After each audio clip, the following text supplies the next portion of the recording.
Pinirmahan na ni Senate President Francis Escudero ang paglalabas ng subpoena laban sa ilang sangkot sa mga umano'y anomalya sa flood control projects.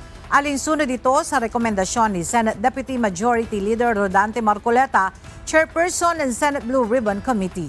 Kabilang dito ang tatlong executives ng Department of Public Works and Highways na pawang mga nakatalaga sa probinsya ng Bulacan. Ipinatatawag din sa pagdinig ng Senado ang 5 contractors na nakakuha rin ng mga pinakamalalaking proyekto ng pamahalaan. Bukod dito, inaprobahan din ng tagapangulo ng Senado ang pagsubpoena sa mga dokumento, partikular na ang fraud audit highlights ng Commission on Audit. Sa Lunes, September 8, muling ipagpapatuloy ng Senado ang pagdinig sa issue kaugnay ng katiwalian sa ilang DPWH projects.